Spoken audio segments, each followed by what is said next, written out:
Bom demais! Seja bem-vindo a mais uma edição do Inspendcast. E você que me acompanha aqui sabe, nós falamos sobre gestão de pessoas, gestão de empresas, liderança, RH, inteligência emocional e um convidado sempre muito especial. Solta a vinheta!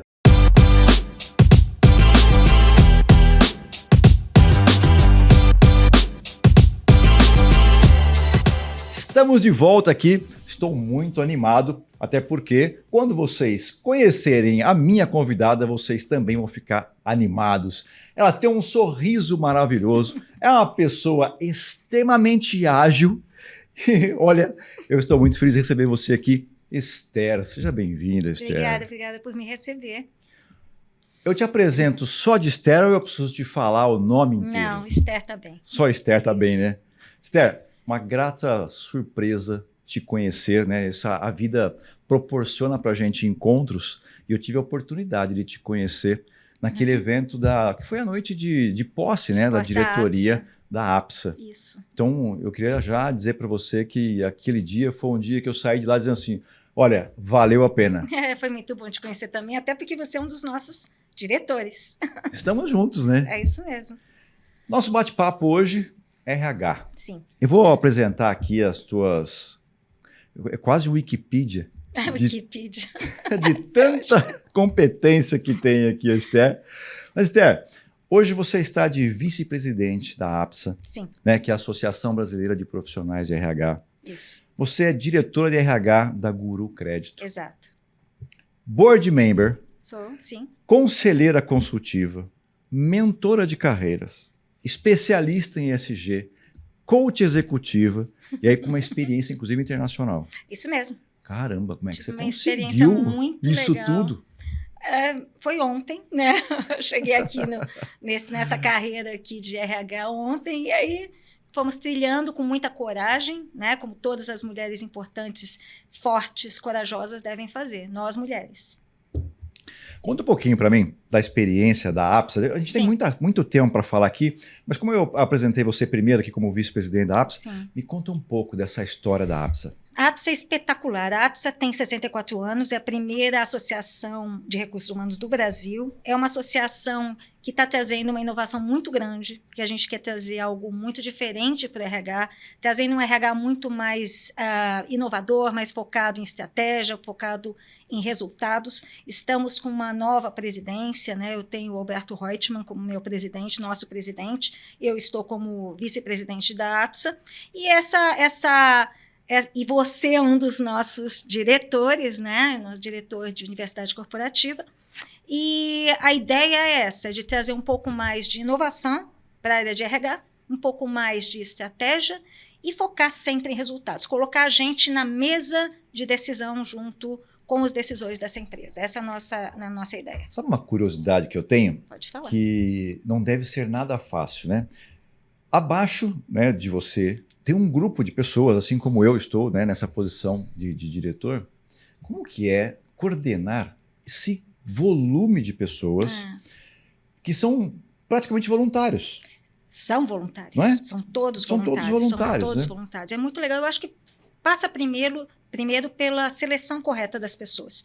E pessoas que têm o mesmo tipo de ideal que nós temos, não é ideologia, é de ideal, né? Que é exatamente isso, fazer o RH ser um RH bastante mais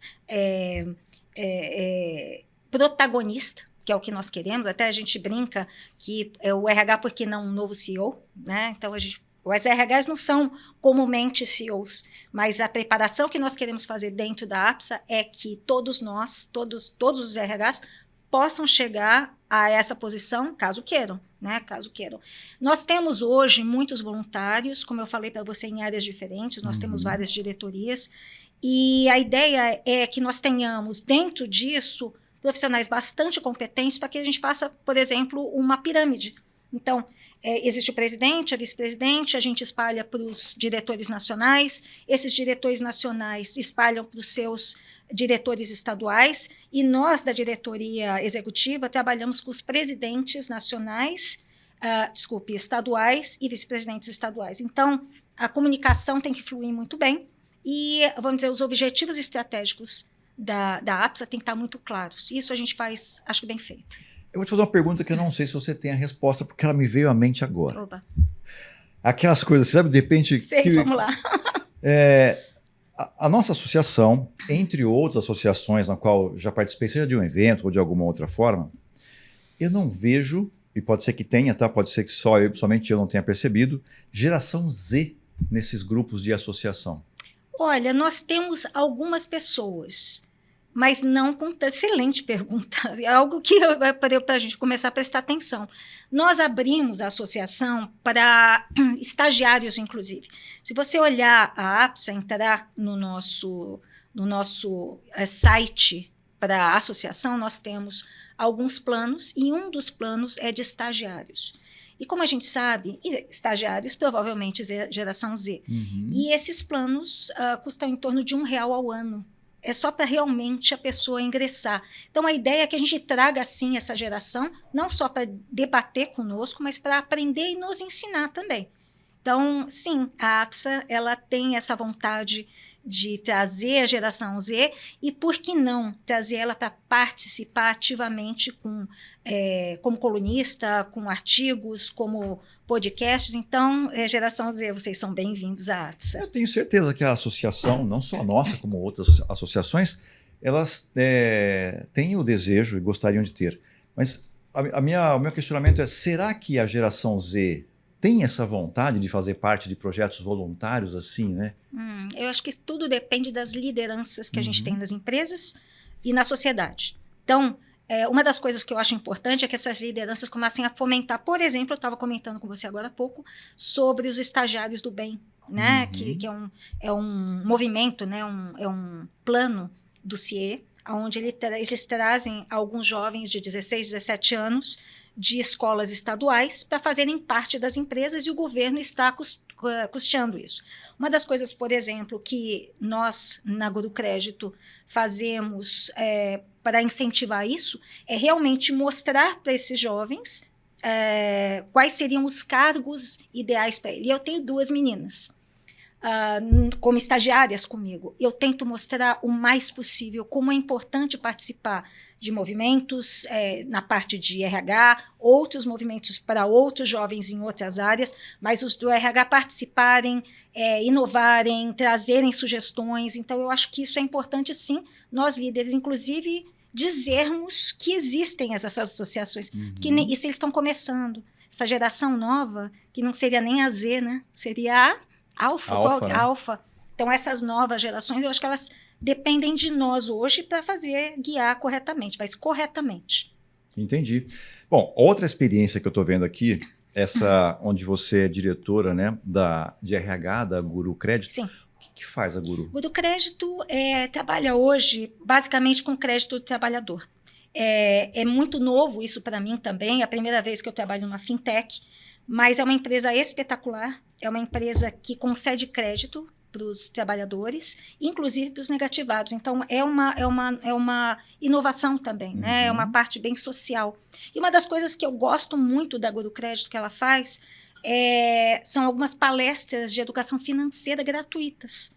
Eu acho isso muito bacana para a sociedade, para as empresas. Tem umas empresas, inclusive, que queiram educação financeira nas suas empresas para diminuir, inclusive, o NR1, a gente combater...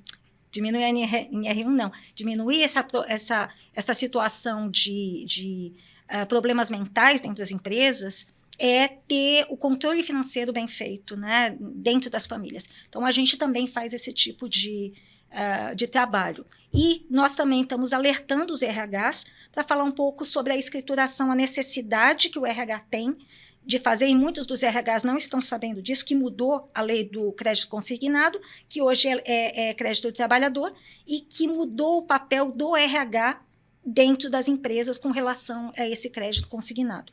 Então, a Guru também faz esse alerta de maneira gratuita também, né? Nós estamos tentando mostrar para as empresas quais são os danos que podem acontecer para as empresas, para os trabalhadores e as multas que podem acontecer.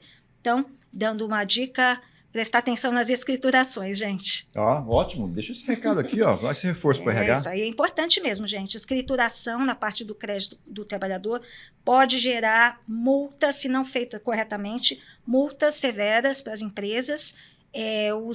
problemas para o crédito do próprio trabalhador, e esse relacionamento também pode ser complicado, tá bem? Então é bacana procurar saber o que é a escrituração que o RH tem que fazer.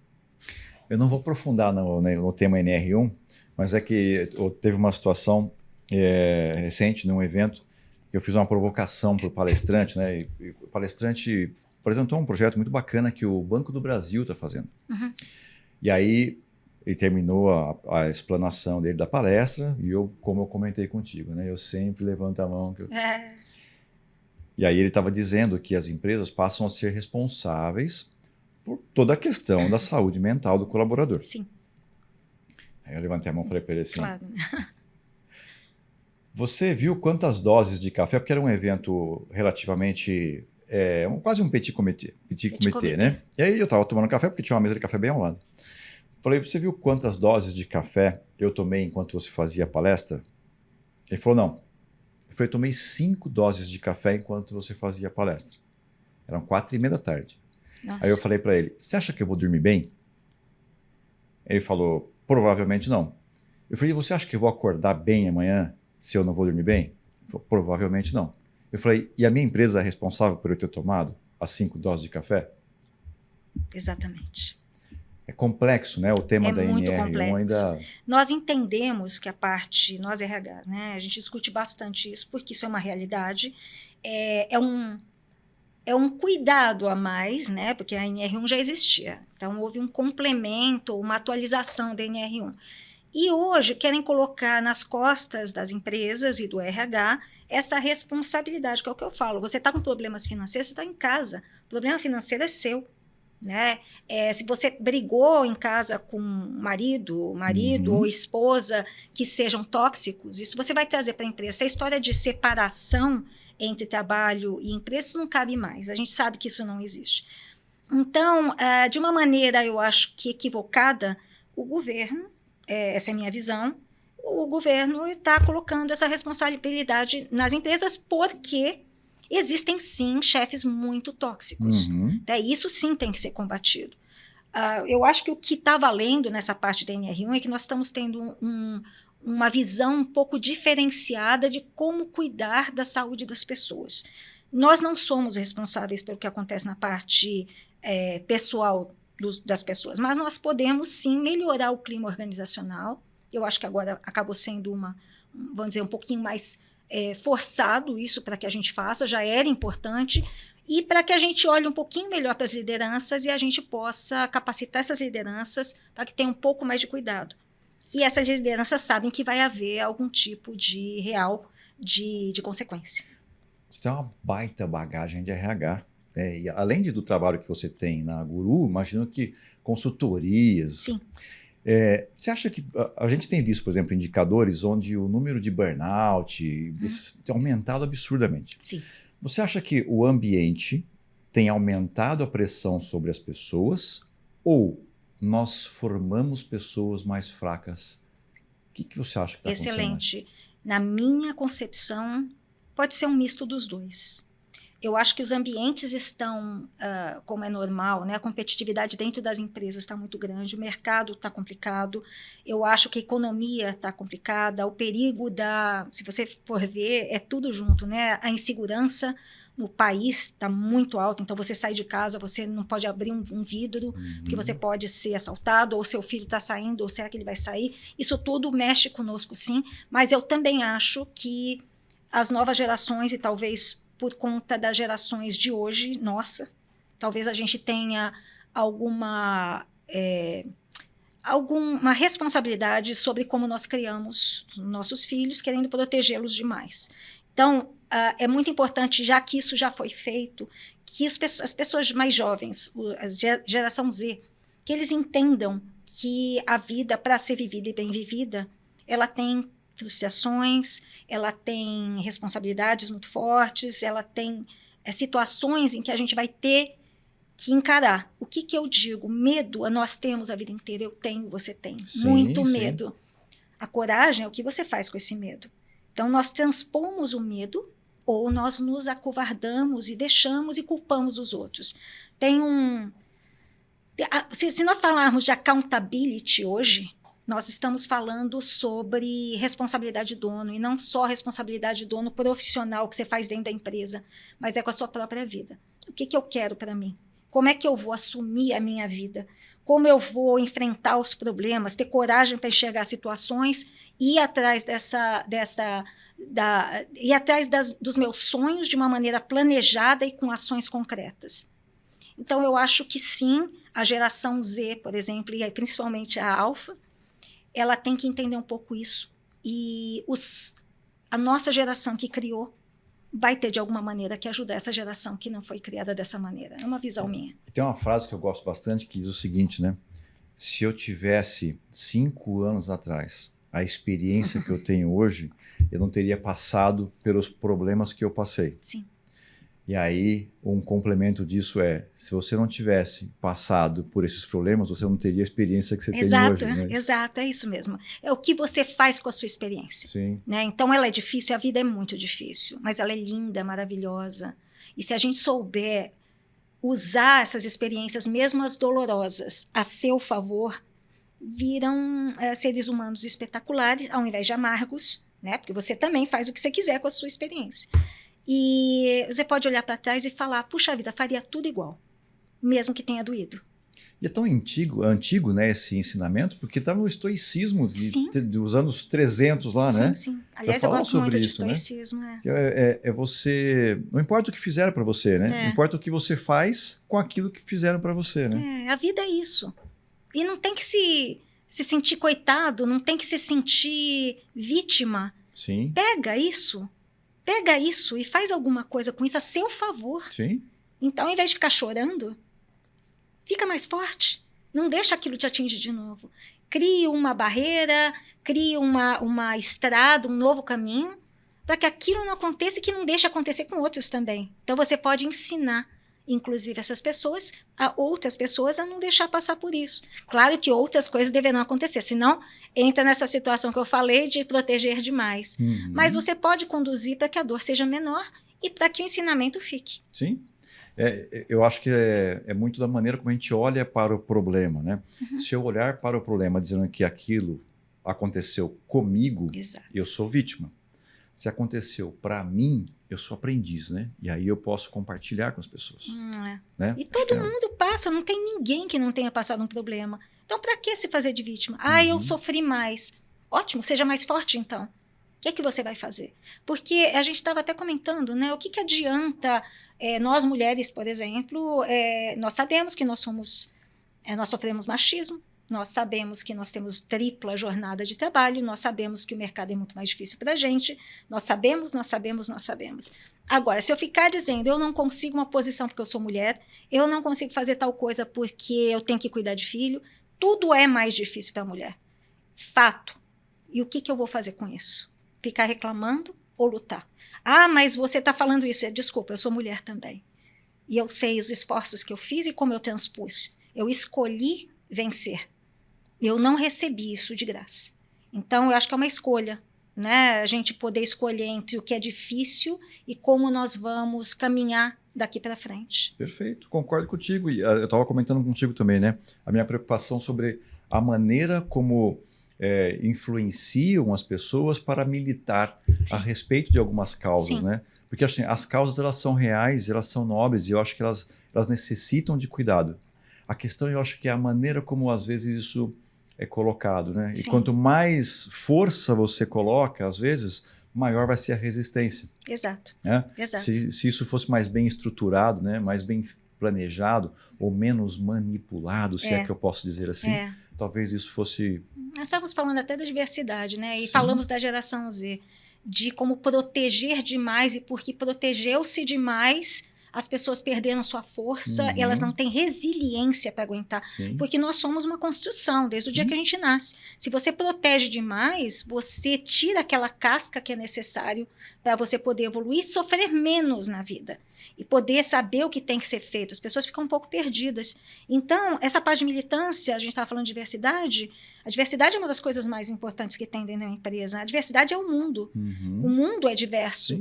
Então, mas como nós vamos pegar essa diversidade e criar as pessoas da maneira correta para que essas pessoas se desenvolvam. Então, eu acho que isso é bacana. A diversidade deve existir, mas ela deve existir desde que nós consigamos identificar as pessoas que querem ser ajudadas, inclusive, e querem crescer, para que ajude a sociedade e as empresas. É assim que eu vejo como diversidade. Eu me lembro de um evento, acho que foi em 2021, acho que foi no meio da pandemia, porque eu lembro que ia ser online, e aí o evento era sobre diversidade, e a princípio eu ia apresentar este programa. E aí eu não lembro se era uma empresa, se era uma instituição, se era uma associação que estava contratando o serviço, ela disse que eu não poderia participar porque eu era homem hétero branco. Aí eu falei, bom, então... Então não tem diversidade. O homem hétero e branco faz parte da diversidade. Isso precisa acabar também. Diversidade é diversidade. Todas as pessoas, de todas as raças, de todos os sexos, todas as etnias e assim por diante. Então não tem diversidade. É parar com isso, porque isso não é real. Isso é uma bandeira. E o homem é uma pessoa, tem que ser uma pessoa muito importante na sociedade. Não tem que excluir o homem. O homem faz parte. Faz parte. Vamos falar um pouco de tecnologia? Tecnologia. Imagino que, como fintech, né? Sim. Inclusive, você tem muita convivência com tecnologia lá. A tecnologia na Guru é espetacular. Eu convivo com isso diariamente. Os nossos produtos são internos mesmo, né? Os nossos sistemas. Você tem uma área de produto lá espetacular. Muito bacana mesmo. Como é que você tem usado, por exemplo, a IA na gestão de pessoas? Uhum. E quais cuidados, por exemplo, que você acha que é necessário ter a partir dessa... Eu vou chamar de transformação digital nesse meio de caminho, né? Sim. Eu trabalho com IA diariamente. Tá? É uma das coisas que eu mais gosto de fazer hoje é ter a companhia da IA. Né? Então, eu não tenho medo da IA. Eu uso ela a meu favor. O que eu tenho usado ultimamente, eu sou um pouco curiosa, por exemplo, eu faço muitos vídeos com inteligência artificial que parece a gente falando, e eu gosto de brincar, tá? Falo, olha o homem bonitão que eu coloquei ali, é uma IA. E eu tenho usado para fazer onboarding, por exemplo, então assim eu consigo livrar o meu pessoal de estar lá naquele momento para eles poderem trabalhar em outra atividade. Então, eu tenho informações que podem ser passadas via, como a parte toda de RH, a parte de dress code, a parte de comportamento dentro da empresa, tudo isso com vídeos IA que eu acho muito legais. Trabalho bastante com ChatGPT, gosto demais. Então não é você que trabalha, sim, sou eu que trabalho. Porque se você não sabe comandar o ChatGPT ou qualquer IA, não vai sair. Então, é a maneira como você explica, é a maneira como você pergunta, são as ideias que você coloca. A IA é muito interessante porque ela acaba entendendo o seu jeito. Então, ela escreve também com o seu jeito. O que eu faço é colocar bastante ideias, colocar o que eu quero, como eu quero, as ordens, né, as orientações, e ela simplesmente arruma para mim de uma maneira muito rápida e muito bacana no modelo que eu gosto, do jeito que eu sou e que eu gosto de fazer as coisas. Então, a IA é espetacular. Deixa um recado para o RH aqui sobre a IA. RH, usem IA. Hoje em dia, se você não usa IA, você está atrasado. Eu estou conseguindo com a minha equipe, que também não usava, eles estão instigados a aprender também sobre inteligência artificial. Isso é uma tecnologia espetacular que pode nos ajudar a fazer, a custear, a ter menores custos dentro do RH, com treinamento, por exemplo, conseguir fazer uma coisa muito mais interativa dentro da empresa e ainda otimizar meu tempo e otimizar o tempo da minha equipe. Recomendo amplamente não ter medo da IA e sim se desenvolver para não ficar para trás. Alguma dica de como implantar isso ou como evangelizar dentro da empresa o uso da IA? Eu acho que falar abertamente e parar de ter vergonha de dizer que usa IA. Por exemplo, o ChatGPT. A gente não tem que fazer copy e cola. Isso não. Isso é uma coisa errada. Isso, para mim, é um plágio da IA. Mas se você aprender a pensar da maneira correta, conseguir desenvolver o seu intelecto para poder fazer os pedidos adequados, colocar seu conhecimento lá dentro, inclusive para que a IA entenda sobre o que você está falando, dar os comandos para que ela vá atingir ou vá em algum lugar para buscar algo que você conhece como exemplo, por exemplo, do que você quer como modelo. Então, tudo isso é conhecimento teu. eu acho que se você perder este medo de dizer que saber IA não é copiar e mostrar como pode ser utilizado, isso é espetacular. Mesmo eu com estes vídeos, gente, olha, como eu disse, eu comecei ontem, né? Mas, assim, eu sou muito atrapalhada com computadores, sou mesmo, eu sou a melhor cliente do TI, impressionante. O Gabriel que me diga, o Jonathan que diga isso para mim.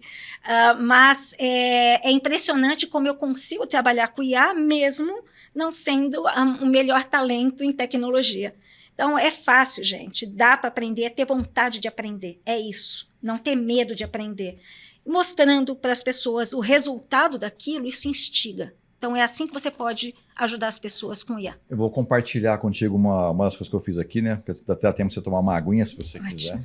Que a gente tinha aqui uma senhora que trabalhava com a gente e eu queria de todo jeito que ela pudesse utilizar, porque ela dava um apoio para o administrativo. E ela era pastora da igreja. Ah, que bacana. Mas com bastante resistência sobre a tecnologia. O que eu pedi para ela? Eu chamei ela na minha sala e falei para ela, vou fazer o seguinte, eu vou te dar, né, uma dica de como que você pode fazer uso disso para a igreja, não para a empresa. Uhum. Porque depois ia ser fácil dela fazer a associação. Falei para ela, pede então para o ChatGPT fazer para você uma pregação em cima de um versículo da Bíblia que você gosta. Aí ela entrou ali e fez o pedido. Na hora veio uma pregação para ela ali. Aí ela conseguiu entender o quanto era fácil de usar e como que ela poderia fazer a utilização. Aumenta a produtividade.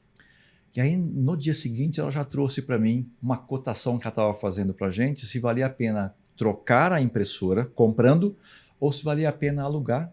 Só com essa dica ela já conseguiu entrar depois e fazer a simulação. Que bacana. Olha que eu consegui aqui. Isso dá um orgulho, né? Poxa. A pessoa conseguir... E a IA é muito bacana. O conhecimento da IA, o treinamento que fazem com ela é espetacular. E nós podemos treinar a IA para coisas que são interessantes para a gente. Por exemplo, sobre a nossa empresa. Por que não escrever na IA coisas sobre a sua empresa? Porque aí você está alimentando essa inteligência lá dentro também. Isso é bacana também, é uma maneira de auxiliar até no marketing. Vamos para um outro tema? Trabalho híbrido. Ok. Polêmico trabalho híbrido, né? Polêmico, sim. Como é que você está vendo o futuro, né, dessa discussão? Olha, particularmente eu gosto muito de trabalho presencial. Eu acho saudável, sim, às vezes talvez um dia híbrido, até como recompensa em alguns momentos, como algo de benefício para a motivação do pessoal.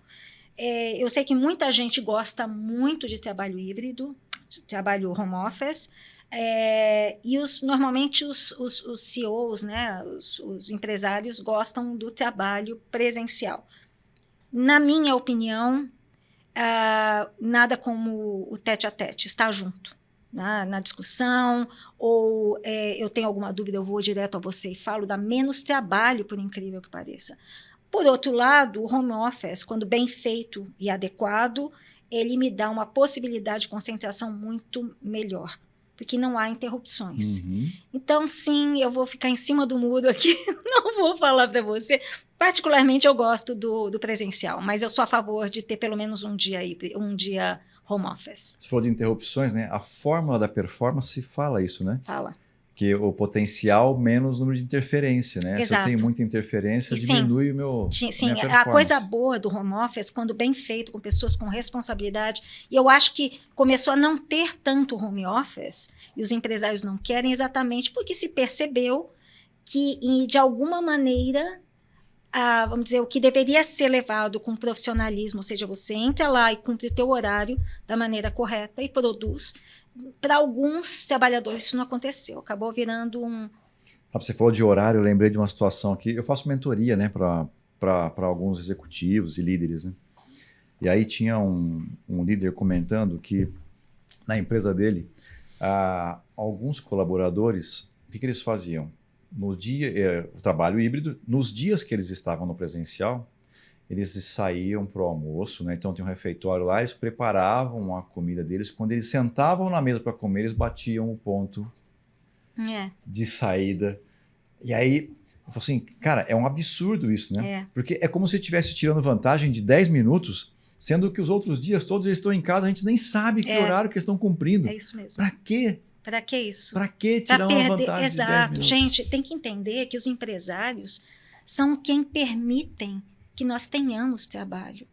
E se nós ajudamos a nossa organização, nós estamos nos ajudando. Porque aí não há demissões, o clima organizacional fica melhor, as coisas fluem melhor, porque a empresa está indo bem, o clima fica muito bom. Então, entender que não adianta querer tirar vantagem da empresa só porque a empresa ela é rica. A empresa não necessariamente seja rica. Tem muito esforço ali daquele empresário e das pessoas que estão ao redor para que a gente possa estar lá. Então, seja parceiro, seja parte da empresa e não só um empregado.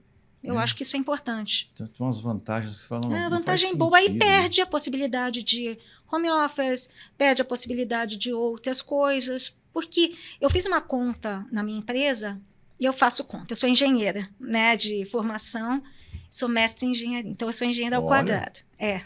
E então o meu RH ele é muito voltado realmente para resultado e eu faço conta. Análise, conta, outra coisa que é super importante, o RH viver sempre com KPIs, fazer análise, tomar decisões, poder conversar de igual para igual, como eu falei, com a alta direção. Mas, nossa, eu até perdi o que eu ia falando disso, mas perdi mesmo, perdi o foco do que eu estava falando. Bom, é isso. Não tem problema, daqui a pouco a gente eu volto aqui. Volta nisso. Eu dei uma voada aqui. A gente estava conversando um pouco antes de entrar aqui sobre ESG. Sim, ESG. Né? E eu tenho vários questionamentos sobre ESG. Sim. Eu acho, inclusive, que a sigla deveria ser invertida, deveria ser primeiro o G, depois o S.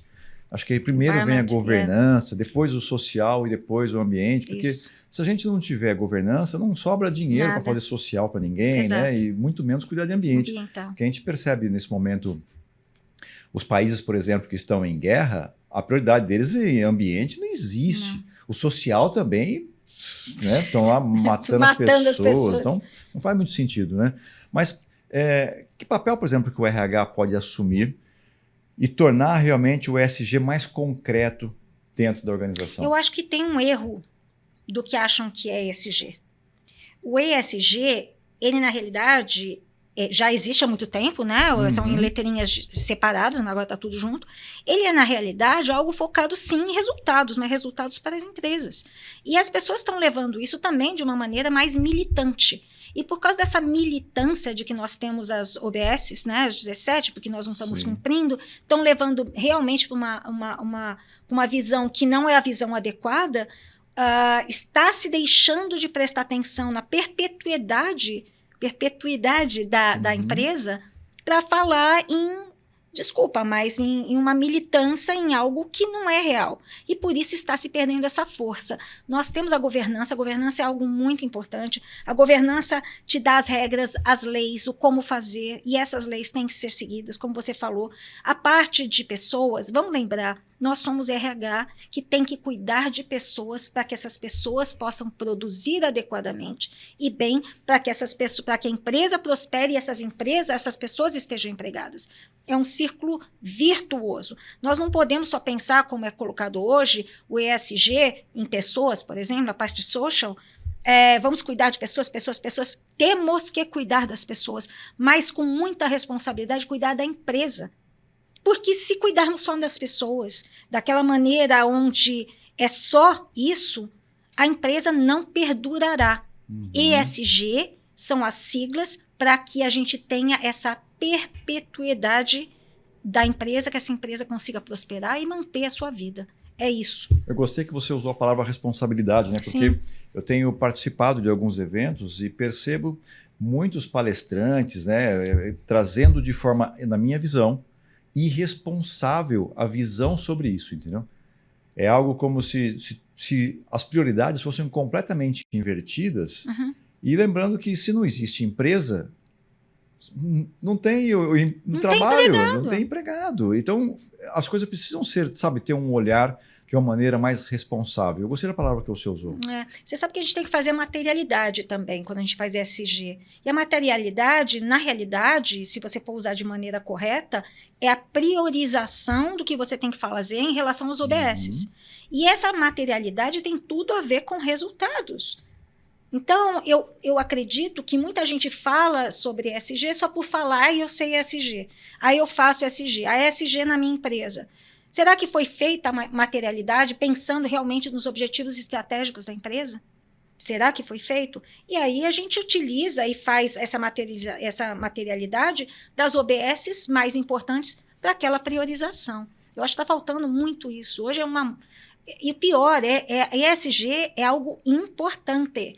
E já está perdendo seu crédito, sim, como a diversidade está perdendo seu crédito, e é muito importante por má utilização e divulgação dessas duas situações super importantes. Outro tema, tem uma lei super recente, a Lei 15.177, que fala sobre uma quantidade, não vou dizer que é cota, mas é quase como se fosse, né, que exige que as empresas tenham pelo menos 30% de mulheres no conselho. Certo. Não é isso? Super nova essa lei. E aí... É o administrativo ou consultivo? Ele não deve ser o é administração. administrativo. É o administrativo. Uhum. Ele diz, inclusive, que incluindo mulheres negras e com deficiência. Sim.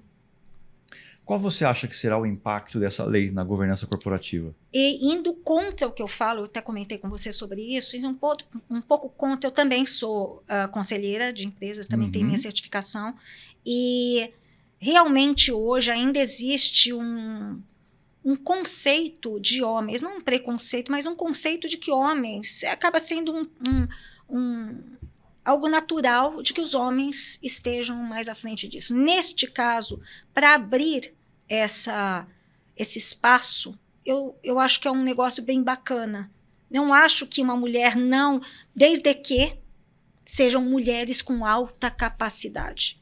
Aí sim eu acho que vai fazer toda a diferença. Nós temos uma diversidade muito grande, nós conseguimos começar a mostrar a competência e as mulheres conseguem ser extremamente competentes dentro de um conselho, elas têm uma outra visão, uma visão um pouco diferente talvez das dos homens, mas embasadas. Então, desde que essas mulheres sejam altamente capacitadas para auxiliar na direção dessas empresas também, dos conselhos, neste momento eu sou a favor. Só para abrir o mercado. E depois, o mercado já estiver acostumado, aí, para quê? Né? A gente já está mostrando que a mulher é competente. Das grandes mulheres, além de você, tem alguma que você admira muito, que seja ela no governo, seja ela em alguma instituição, seja ela na história, alguma mulher que você fala assim, olha, essa daqui, ela é minha... Eu vou dizer para você, quando eu era bem menina, mas assim, mocinha mesmo, eu era da Coopers & Lybrand, não devia nem contar isso.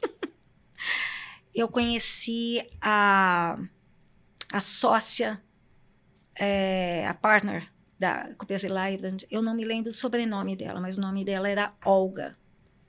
E a Olga, eu olhei tanto para aquela mulher, e ela para mim foi uma imagem e um exemplo tão grande de postura, de elegância, de sabedoria, que eu vou dizer a você, eu me baseei nela como menina. Então, RHs, mulheres, olha o que a gente pode fazer por alguém, por uma moça, por um rapaz, como a gente pode fazer a diferença na vida de alguém sendo um exemplo. E eu realmente eu não lembro o nome da Olga, mas ela era a partner da Coopers & Lybrand, e acho que ela não sabe disso, mas ela fez a diferença na minha vida. Pela postura, pela integridade, pela inteligência. Para mim, ela se destacava entre todos os sócios que estavam ali. Então, olha que bacana. Isso foi ontem também, mas olha quanto tempo atrás. A importância de conviver com líderes bons, né? Bons líderes, pessoas que realmente inspirem. Isso eu acho que é para isso que nós estamos aqui. Também inspirar, não é só comandar. Eu tive... Naquela época era mais comum de ter líderes duros, né? Sim. Mas o que eu posso dizer também é que eu aprendi muito com essa liderança firme, sabe? Uhum. Que hoje as pessoas talvez não entendessem muito, né, desse tipo de coisa, porque, sei lá, tudo bem, as coisas vieram se atualizando, se modernizando, mas eu acredito que a gente precisa ser moldado. Sim. Nós nascemos com HD vazio, né? Então, se a gente não receber a informação E aí, outra coisa que eu concordo contigo do trabalho presencial é que a gente consegue aprender comportamento e não só capacidade, né? Exato. A capacidade ela é E extremamente relevante. relacionamento, que eu acho muito Isso. importante. E que tem a ver com o comportamento, né? Como é que eu me relaciono com você é um comportamento, não é uma capacidade simplesmente, né? Sim. Porque o comportamento tem a questão de educação, tem a questão de postura, a vestimenta que a gente está, o tom de voz, o perfume que usa, né? Toda a gentileza que você percebe com o outro está dentro da parte de comportamentos. Sim. E aí eu tenho a impressão de que esses líderes que a gente teve no passado, eles têm uma relevância muito grande para a gente. E o que eu gostaria que os liderados por nós hoje pudessem perceber um pouco mais disso, né? Perceber esse valor, né? Eu vi uma vez um especialista dizendo que o nosso legado, que o legado é diferente da herança, né? A herança é o que a gente deixa para as pessoas e o legado é o que a gente deixa nas pessoas. Olha que lindo isso. Então, nesse legado que a gente deixa nas pessoas, eles ficam nessa terra por 400 anos. Olha isso. Em média. Então, nós estamos aqui fazendo coisas hoje, falando sobre coisas de alguém que viveu 400 anos atrás. E essa parte continua, perdão. E a gente nem tem noção, né? Eu acho essa parte que você falou, eu acho super importante. Os jovens hoje não estão acostumados com uma liderança mais firme. Uhum. Não é uma liderança grosseira. Mas hoje, quando a gente coloca uma firmeza na orientação, isso demanda seriedade, isso demanda urgência muitas vezes, isso mostra, né, urgência, a importância de alguma coisa. E os jovens, ou até mesmo não tão jovens, né, porque está virando uma cultura isso, começa a achar que isso é ser autoritário, ou autoritária nesse caso, autocrático, e que não ouve. E sim, nós ouvimos muito, mais até que antigamente. Isso eu acho que é uma evolução muito grande. Nós aprendemos como liderança a ouvir. Talvez naquela ocasião ouviam menos, hoje nós ouvimos, mas alguns dos líderes de hoje eu gosto muito de firmeza, de objetividade, da maneira como você coloca uma orientação. Você pode ser muito gentil, muito doce, você pode acolher, e mesmo assim ser firme no que você coloca. E é importante que os jovens, geração Z, geração alfa, né, entendam que nós estamos aqui para auxiliar na criação deles. Então, não se ofenderem com isso, não se milindrarem com isso. É importante para a criação. E se nós temos problemas de pouca resiliência hoje, como nós falamos no começo, é talvez porque faltou um pouco de energia para a construção, que foi, se você olhar, a gente está fechando exatamente nisso. Então, a parte do líder mais forte, seja um homem ou seja uma mulher, mais objetivo, mais direto, desde que não seja grosseiro, não seja ofensivo, mas sim firme. Existe uma diferença entre a firmeza, a objetividade, o saber que é daquele jeito que tem que ser feito. Não é porque a gente ouve que a gente tem que fazer. Nós, como liderança, um diretor, um gerente, nós respondemos por aquilo. Então, nós podemos ouvir, ponderar, muitas vezes aceitar ou mesclar, ou até mesmo fazer do jeito que a gente acha, porque quem vai estar assinando no final do dia somos nós. Sim. E nós vamos ser os responsáveis por aquilo. É importante que o pessoal entenda isso também. A gente fez um projeto há uns 3 anos, mais ou menos, e tinha um jovem que estava à frente, e foi um projeto de uma área de inovação. Tinha um período de 8 a 10 meses para execução. E por isso essa área ficou respondendo direto para mim. Né? Que talvez não fosse o melhor modelo, mas para aquele projeto a gente entendeu o que seria. E foi interessante porque no meio do caminho eu entendi que eu precisei assumir a gestão daquilo de perto. E aí, eu lembro de uma das reuniões, esse jovem me chamou e falou assim, você não acha que a tua gestão, a tua liderança está ultrapassada? Microgestão não existe mais. Ele não sabe nem o que é microgestão. Aí eu falei para ele assim, eu concordo contigo, mas depende do nível de maturidade do liderado. De quem está recebendo. Porque se você não está me entregando, você não consegue me mostrar a quantidade de horas de trabalho, você não consegue me apresentar projeto. eu preciso poder ter noção do que está acontecendo. Então, o nível de maturidade do que você está me entregando está exigindo que eu faça o microgerenciamento. Eu vou fazer uma provocação para você. Você repara que em toda pesquisa de liderança, os líderes são os malvados. Sim. Tá? Existem líderes muito ruins, mas qualquer pesquisa de liderança, o líder não é bom. Será que é isso mesmo? Por quê? Quem é que respondeu? Foi liderado.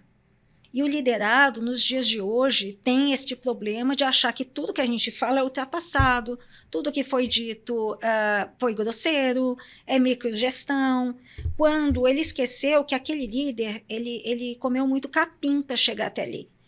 É uma pessoa que realmente tem uma experiência diferente da dele naquele momento. O que nós estamos querendo não só são os resultados da empresa, porque nós estamos lá por resultado, seja o que fizermos. Tem que ter resultado no final. Assim como nós somos os responsáveis pela criação daquelas pessoas. E não é passando mão na cabeça das pessoas que alguém se desenvolve. Nós acolhemos como RH as pessoas de uma maneira geral, olhando tudo que é necessário para elas. E é muito importante entender que o RH não é aquele que só acolhe. O acolhimento também significa dar a direção. E dar a direção não necessariamente seja uma coisa tão simples assim de se dar. Às vezes precisa de um pouco mais de energia, porque o liderado não quer enxergar. Então, como bons pais, a gente às vezes tem que ser um pouquinho mais firme. Eu concordo. Que bom. Vamos falar sobre engajamento? Engajamento. O desafio, talvez, de todas as empresas e todos os líderes, né? Você tem feito o trabalho, provavelmente, aí de consultoria das empresas, né? Tem olhado para isso, além do próprio interno também, né? Também. Porque a gente não pode deixar de ter esse olhar para dentro de casa, né? Quais práticas de engajamento, por exemplo, têm funcionado melhor nas empresas em que você tem atuado? Olha, uma das coisas que, nesse momento, por exemplo, eu estou fazendo algo que eu acho muito importante para a liderança. Tudo começa de cima, não é de baixo. Concordo. Então, primeiro eu preciso criar a liderança da maneira adequada, porque a liderança saiba criar as pessoas de baixo e engajá-las. Eu estou num projeto, um projetinho simples. Primeiro projeto de capacitação de liderança, que eu acho fantástico, acho importante. Ou seja, falar muito sobre accountability, eu acho muito importante, essa dor de dono, assumir responsabilidade, saber se planejar, saber agir. Não adianta você fazer uma série de coisas se você não tiver a ação adequada. Mas, além a parte de dar feedback, como é que eu vou coordenar? Então, nós como capacitação, RH, prepara as pessoas. E aí nós temos também, na Guru Crédito, uma outra reunião, onde a liderança, com exceção dos diretores e CEOs, né, os CIS, né, que eu chamo CIS, não participam. Onde nós temos de superintendente até supervisores, em que nós trazemos todos juntos, quase que para lavar roupa suja. E isso ajuda a que todos eles se interajam, consiga falar mais proximamente. O fato, quando eu falei da coisa presencial, é isso aqui. É eu poder ter esse relacionamento com você ao ponto de eu entender você, entender a sua necessidade, eu poder falar para você com uma tranquilidade muito maior do que se eu não te conhecesse. Então, o trazer para eles juntos, eles poderem falar quem é o meu cliente interno, o meu fornecedor interno, você está deixando de me entregar isso dessa maneira, eu gostaria que fosse daquela maneira, como eu posso te ajudar? Então, também nisso, como que nós podemos resolver um problema que está acontecendo dentro da empresa? E aqueles todos, eles entram com uma pauta e saem com uma solução.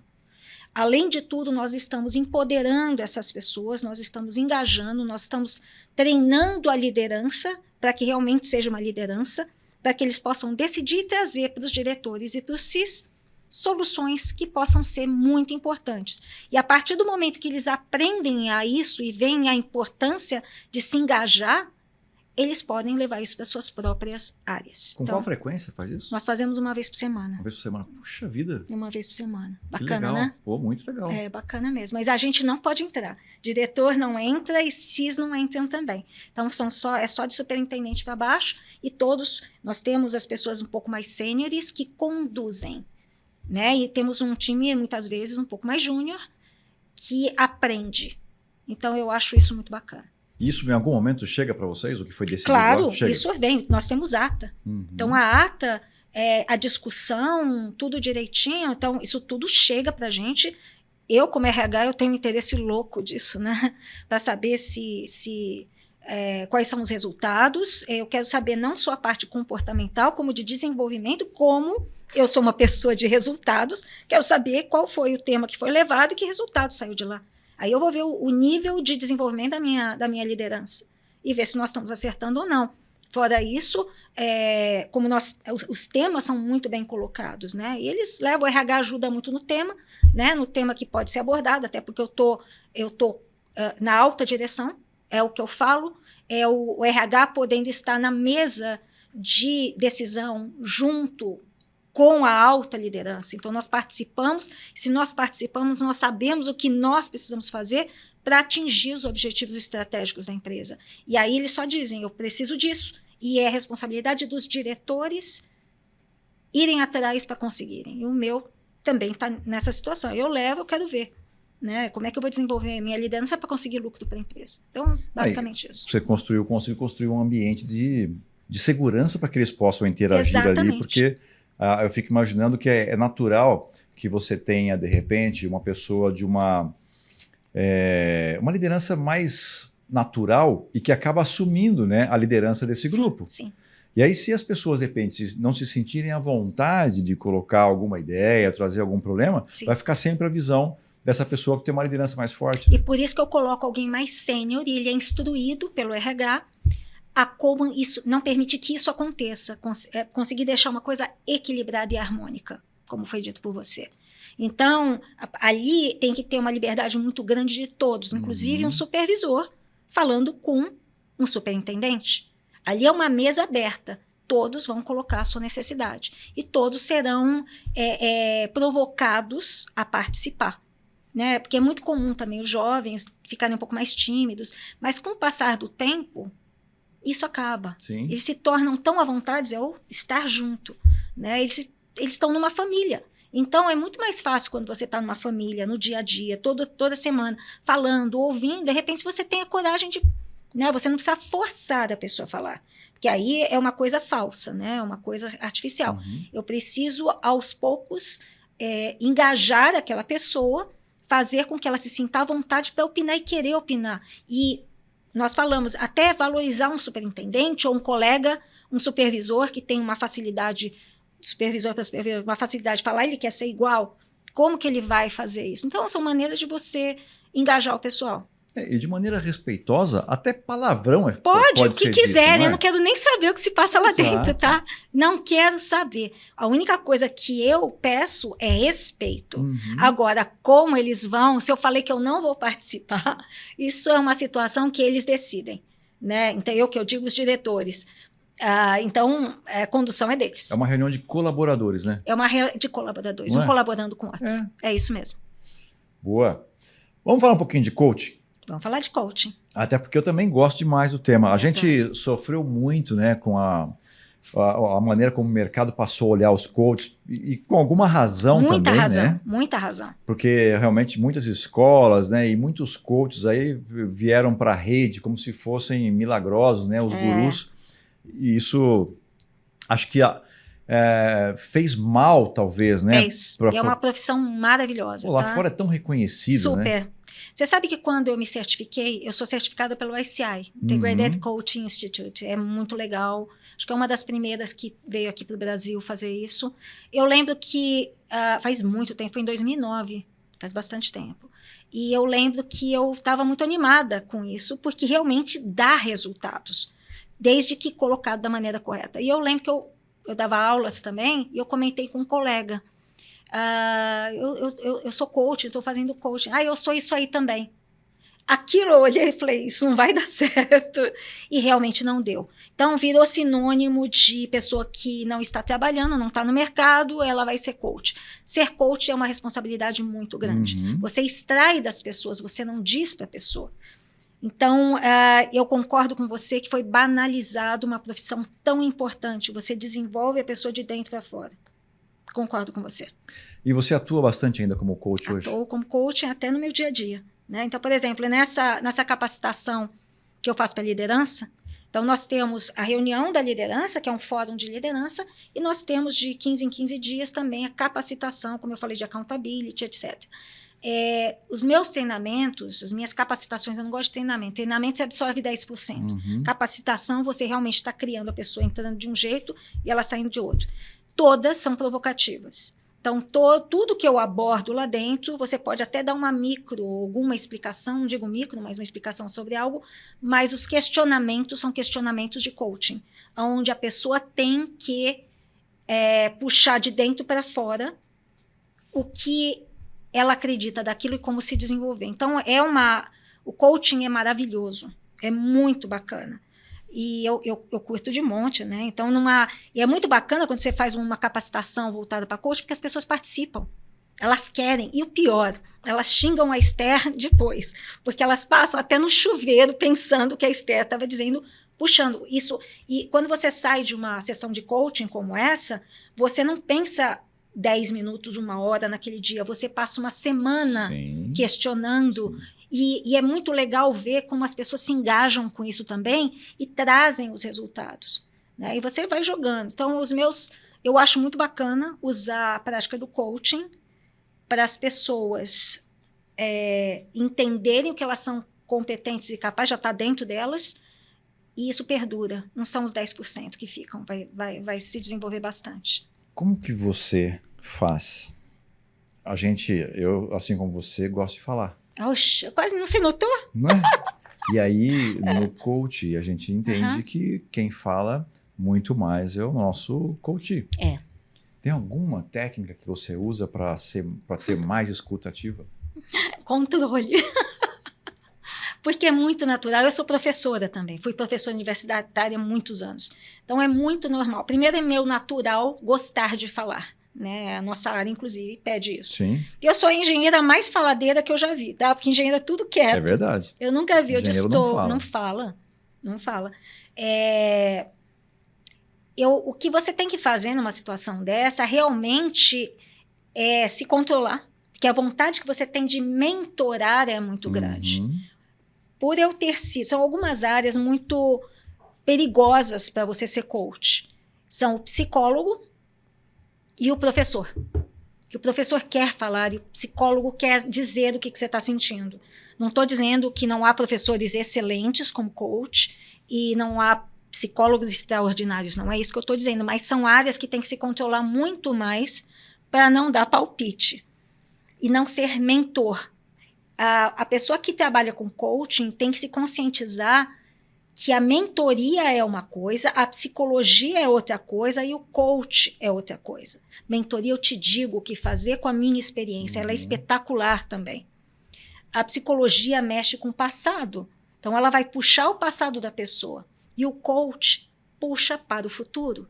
Então, o que você vai fazer com aquela informação? Né? O que você vai fazer com aquele conceito? Então, o coach ele tem que ter muito claro esses três pontos, na minha opinião.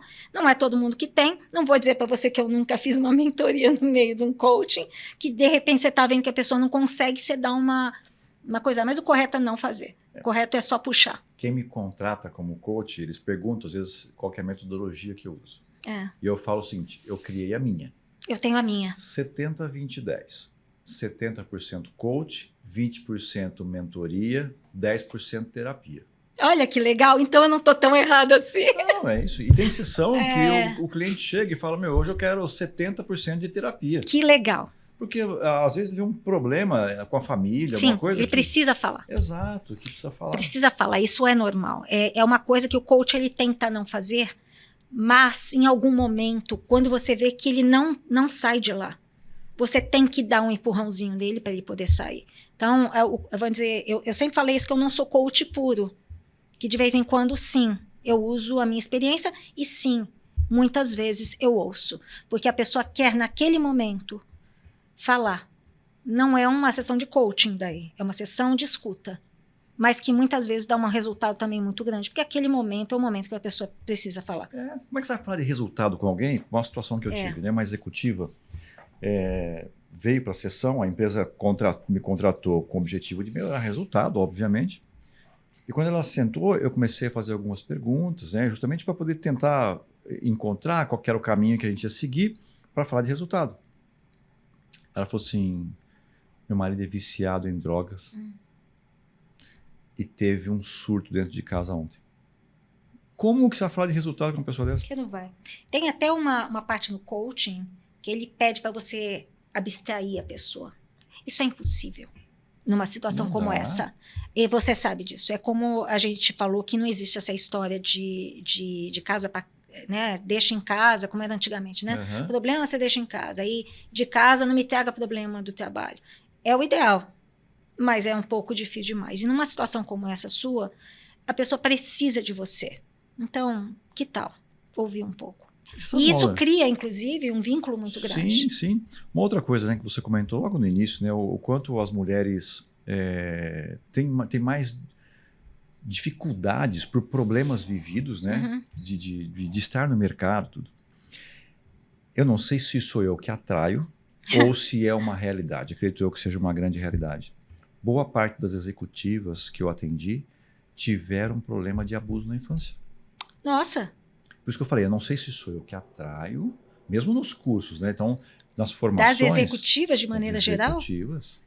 E aí, mesmo nos cursos que eu fui fazer de formação de coach, mesmo de Interessante mentoria, isso. a gente tem atividades que é feito uma sessão.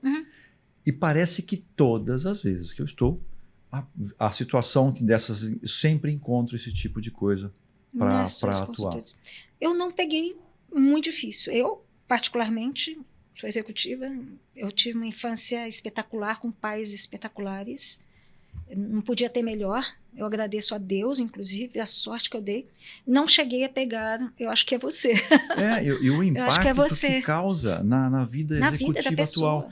E normalmente, quando chega, Esther, é assim, olha, eu só quero falar de projetos, né? Eu tenho aqui uma situação que eu quero poder resolver, então não falo de resultados, eu não estou aqui para abordar a vida pessoal. Então, tudo bem, primeira sessão, a gente faz esse combinado, no meio do caminho você encontra algumas coisas que não caminham. Não. E aí, nas perguntas, você encontra que isso está... Crenças limitantes são problemas... Lá no passado. Que têm que ser quebradas, né? E é complicado isso. E, obviamente, que eu não sou psicólogo, eu não fico preso lá no passado, né? A gente entende e respeita que existe um passado. Qual é a sua formação? Eu sou terapeuta por PNL, por essas coisas, legal. Né? Então, eu gosto bastante, faço hipnose, tenho também formação de hipnose. Ajudo por essas coisas. Não é o meu objetivo principal, mas para poder contribuir numa mentoria e numa sessão de coaching. Você tem que saber disso, que é maravilhoso. Porque às vezes é tão você PNL, resolve ali. você pescar a pessoa, muito Eu sou legal. Master Practitioner em PNL. É mesmo? Eu tenho paixão. PNL, neurociência, essas coisas que estão ligadas à mente das pessoas, né, me atrai. Então, eu também gosto. Aí, uma situação, por exemplo, que eu peguei de uma cliente, na quarta sessão, eu percebi o seguinte, o atendimento que eu fazia, a maioria das pessoas sentavam do meu lado e ela sentava do outro lado da mesa.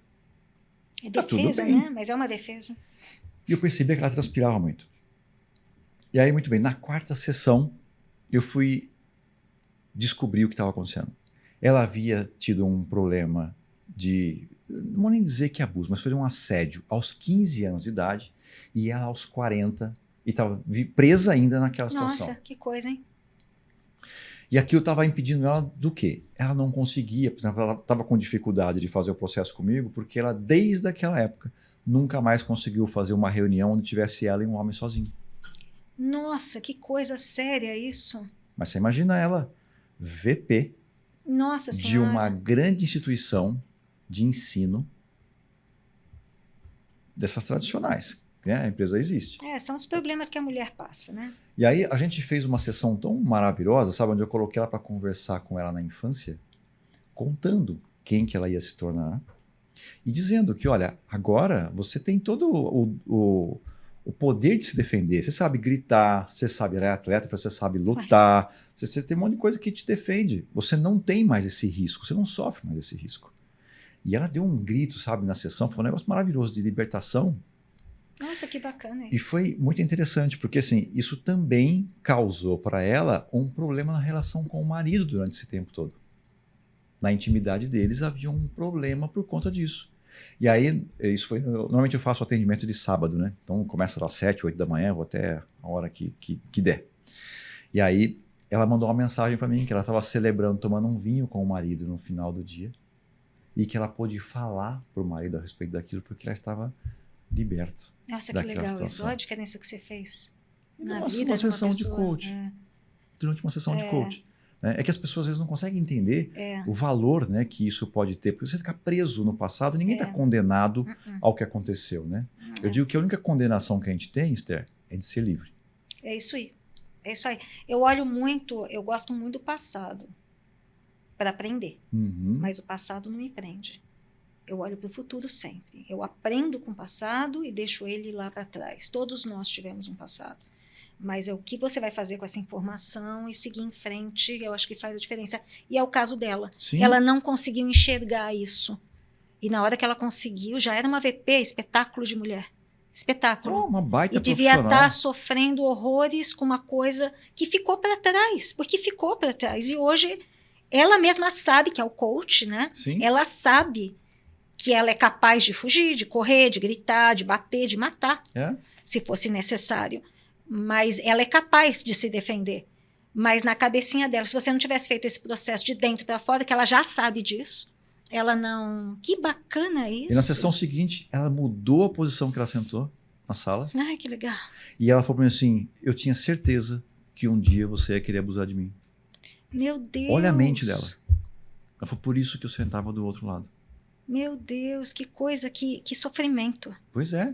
E olha, é mais comum do que parece, viu? Que sofrimento. Mas você que tem uma irmãzinha, tá? Porque eu nunca tinha visto isso. Porque a incidência é muito grande. Que interessante. E mesmo nos cursos. Eu fiz um curso de coach ericksoniano, né? Então, baseado em 9 dias de imersão e alto tempo de hipnose, de 6 a 8 horas por dia de hipnose. E aí um dos trabalhos, né, no final era uma coisa diferenciada, baseado em reiki e tal. Tinha umas coisas meio doidas no meio. Legal. Pô, e a pessoa que estava sendo ali naquele momento tratada pelo grupo era exatamente a mesma situação de abuso na infância. É complicado, tá? Não é fácil ser mulher, não. Mulher jovenzinha piorou, né? Eu acho que não sabe ainda se defender. Eu sinto muito. Sinto muito. Mas, meninas, sigam em frente. Já que nós estamos falando disso, vamos falar de inteligência emocional? Vamos. Que exercício ou prática você recomenda para desenvolver essa competência? Que na minha visão é fundamental. Total. Né? Acho que assim, todo mundo concorda que inteligência emocional é fundamental, principalmente para o líder. Sim. Mas eu não vejo nenhuma empresa colocando como curso obrigatório inteligência emocional. Põe hard skills como obrigatório, mas não põe inteligência emocional. Eu acho isso super importante. Técnica, sinceramente, respiração. É como eu falei, respira fundo. Eu já fiz bastante disso, tá? Em algumas situações que eu tinha que me controlar muito e a gente fica nervoso, né? Principalmente quando é um pouco mais novo. Hoje em dia eu não fico tanto, eu já enfrento de uma maneira melhor. Mas eu lembro que eu tinha que me controlar porque eu ia apresentar alguma coisa muito grande. E eu tinha as minhas técnicas, e elas eram relativas à respiração. Então, por exemplo, eu engenheira, já participei de alguns congressos, e tento imaginar uma plateia de engenheiros para você apresentar um trabalho. É um negócio desafiador. Sim, sim. E eu sabia disso. E eu lembro de um desses meus congressos que eu fui apresentar, e eu fiz muito isso em aula, sala de aula também no começo. Eu entrava, eu batia o papel no púlpito, respirava fundo, prendia e falava, boa noite. É só isso, porque esse é o tempo que eu tenho para me controlar, né? E entender também e começar a você ter um processo decisório interno nos desdobramentos das suas atitudes. Isso eu acho interessante também. Claro que você tem que ter, em algum momento, uma rapidez muito grande de raciocínio, mas se você consegue verificar quais são os desdobramentos de alguma atitude que você vai tomar e escolher com sabedoria, isso pode te dar uma vantagem muito grande, um controle grande e te livrar de problemas. É sempre que a gente consegue? Não. Não. Não. É um exercício diário, né? É um exercício diário. É uma coisa que... Mas eu posso dizer a você que ao longo dos anos eu melhorei muito com relação a isso. Ainda mais eu que sou espiritada, né? Tenho uma energia muito forte. Para mim, quando vinha, voltava, né? Então não era muito bom. Tem alguma referência de inteligência emocional? Algum escritor, algum autor? Não que eu tenha agora no momento para te passar, mas eu acho que é sim uma qualificação e uma capacitação que os RHs têm que ter consigo mesmo, porque é difícil ser RH, e RH para mim é uma das áreas mais difíceis. Você lida com pessoas e as pessoas têm seus problemas. É muita coisa. Eu já ouvi, né? Inclusive quando eu fui para os Estados Unidos, né? Que qualquer um pode ser RH. Eu ouvi isso algumas vezes. Eu ouvi isso na embaixada do cônsul. Qualquer um pode ser o RH. Desdenhando da nossa profissão, que na minha opinião é realmente uma das mais difíceis que tem. Você está lidando com pessoas com pensamentos diferentes. Todo mundo acha que o RH tem que ser primoroso, não é gente o RH não sente, o RH não se irrita, não pode, né, se irritar, não pode errar, tem que ser um exemplo, isso é estressante. Eu já ouvi muito, o RH tem que ser um exemplo. Sim, o RH tem que ser um exemplo. Mas não esqueça que por trás daquele RH tem um ser humano. É aquela que nós estamos hoje em dia falando, quem cuida de quem cuida. Então, nós cuidamos de todo mundo que nós esquecemos como cuidar da gente. E hoje é um movimento que está acontecendo também dos RHs começarem a pensar também como a gente se cuida, como a gente trata da gente, até como RH. Nós temos nossos grupos, e a gente fala muito sobre isso também. É um apoio saber que o teu problema é o mesmo que o meu. Eu tenho um grupo muito bacana, chama Café com RH. Hoje nós somos 420 líderes de RH, os meus cafés com RH. Oi. É muito legal, um grupo maravilhoso, onde a gente trabalha só estratégias, apoio mútuo. Então, ficou muito bacana de verificar, inclusive, que a minha dúvida, por exemplo, é a dúvida do outro. E lá ninguém julga ninguém, você coloca a tua dúvida e chove de resposta, chove de ajuda, chove apoio. Isso está sendo muito bacana para nós também, porque é difícil ser RH. Sim. Muito difícil. As pessoas não entendem o quanto difícil é.